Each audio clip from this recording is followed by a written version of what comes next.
Welcome to Weekly Digest, where we highlight the works of ministers of government as they advance the administration's development agenda. 300 families in Leeds Village, Region 6, East Berbice, Quarantine, will soon begin the process of obtaining certificates of title for lands their ancestors have occupied since the abolition of slavery. The Ministry of Legal Affairs and the Guyana Lands and Surveys Commission held a land regularization exercise at their village. Land surveyors will begin conducting occupational surveys within the next week.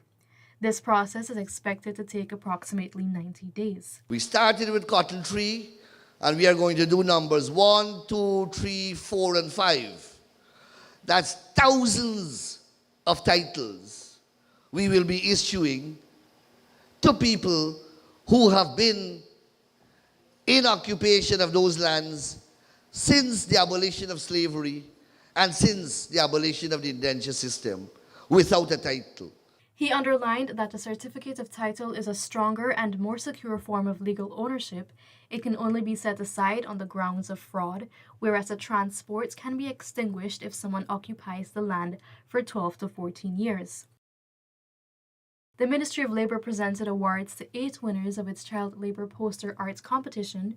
The winning art pieces were displayed at the Arterchong Conference Centre. The competition was launched to raise awareness on the exploitation of children. When you look at government policy in a holistic way, where there's healthcare, where there's education, where there's housing, other welfare programs, every day we do things that are positive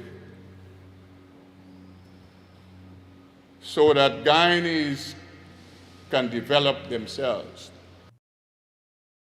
While speaking with farmers at a distribution exercise in Region 5, the Agriculture Minister noted the 49.7% growth in Guyana's economy for the first half of this year. He said the growth in the agriculture sector can be attributed to growth in rice, fisheries, and other crop sectors. Minister Mustafa also highlighted the forms of support that government has given to farmers since returning to office in 2020. And that shows our allocation, the budgetary allocation we have been making, how we have been going about working with farmers. So all these investment we have been making. So when you see growth in the non-oil sector, when you see growth in the agriculture sector, it's because of the investment your government has been making. Fisher folk in Monrepo will soon enjoy improved working conditions as the government plans to spend over $350 million to ensure this happens. Minister of Agriculture Zulfikar Mustafa made this disclosure.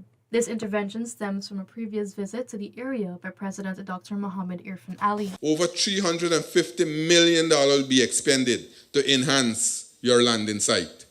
We'll do a ramp for the boats. We'll do the entire revetment there. We'll make a shed, expand the shed.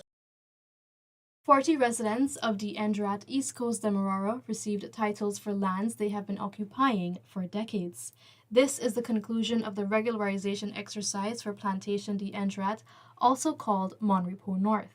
It is an initiative by President Dr. Mohammed Irfan Ali to ensure that ownership documents are distributed in unregularized areas. We are committed as a team, we are committed as a government to ensure that our citizens, every citizen, no matter where you live, that we must every day must be able to live a better quality of life and have a better lifestyle.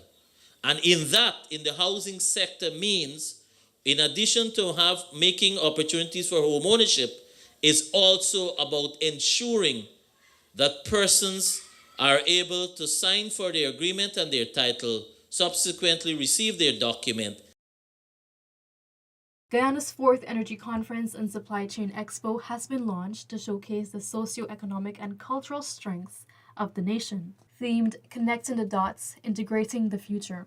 The event will be held from February 18 to 21, 2024 at the Guyana Marriott. Minister of Natural Resources Vikram Barrett spoke at the launch, highlighting the significant growth for Guyana as an oil and gas producing nation and the effect it will have on other sectors. It is because we have not remained focused on one single sector only, but rather we have continued to grow and incentivize and to expand all the sectors The minister also assured that the government has prioritized safe and sustainable mining at Marudi Mountain in Region 9. The minister was at the time engaging the Rupununi Miners Association at the mining site. The minister's visit also stems from several concerns raised about the impact the operations at Marudi may have on communities in the area. And we always said that if mining is going to happen in Marudi, it must benefit everyone, including the indigenous people, including the villages in Deep South. We agree that once we restart mining in Marudi, it will be done in a safe manner. It will be done in a safe manner, especially with regards to the environment. He appealed to the miners to ensure the waterways are not polluted. Approximately 40 miners are involved in the operations at Marudi. Urgent repairs are being conducted at Lusignan, Collegian, and Victoria Access Roads to address severe damages. During an inspection at Collegian, Minister of Public Works Bishop Juan Edgel stated that the repairs are caused by heavy laden trucks. Contrary to those written instructions, contractors, truck drivers have decided to do their own thing. It has badly damaged 3 main access roads to communities: Lusignan, Enterprise, and Collegian. The Ministry of Public Works have had to execute emergency projects since last Sunday to get things working at Lusignan and here at Collegian. Effective immediately, the minister noted that all truck drivers are required to use the main road and avoid the railway embankment corridor to prevent further damage. Following a meeting in Maka, the community will be receiving $150 million in road enhancements and farming investments.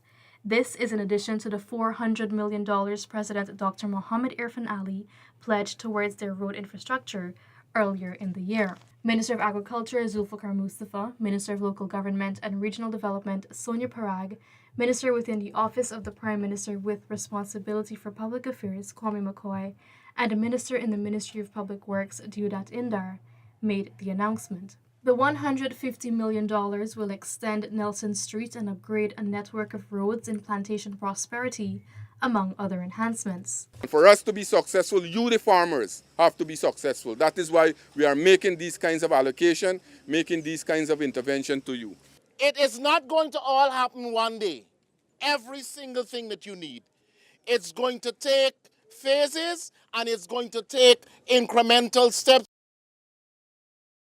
The Ministry of Health has established a National Monkeypox Committee, and all doctors and medical staff are on the alert as new monkeypox cases are detected in neighboring Brazil. Minister of Health Dr. Frank Anthony noted that there are a number of infectious diseases specialists on the committee. We have been able to activate those systems, and we have also published guidelines for our physicians in terms of how you diagnose Mpox, what you should look for, the signs and symptoms, and so forth. So we have very comprehensive guidelines, and that has been issued, and we have circulated it to all our physicians. Some 13 persons will be trained as dental laboratory technicians as the Ministry of Health launched the program. This particular program is very important because if 15 years ago was the last time we had such a program, imagine now we don't have the people who should be providing this type of service. Because as the doctor said, we are only able to provide this type of service at the Chajijagan Dental School. Beyond that, because we don't have the trained people, we are not able to do much. And in this day and age, we need to change that. And that is what we are hoping that this program would do. A brand new spacious St. Gabriel's Nursery School officially opened its doors to 161 learners in Queenstown, Georgetown. It replaces the previously dilapidated structure and addresses overcrowding. Minister of Education Priyamanik Chand commissioned the facility in the presence of educators, learners, and parents. You have our deep commitment that whatever your children need, they will get. But this is a partnership. It's a government who cares about your children doing well, a ministry who is conscious about what they need and constantly reevaluates what that need is. A school's administration that is interested in more than just turning up every day. Teachers who care about outcomes, and parents who know what to look for when they're measuring their children's or looking for their children's progress. And so it's a partnership of 5 people. This has brought us to the end of this edition of Weekly Digest. For these and other government-related stories, do log on to our website at dpi.gov.ui and our social media platforms as well. Goodbye.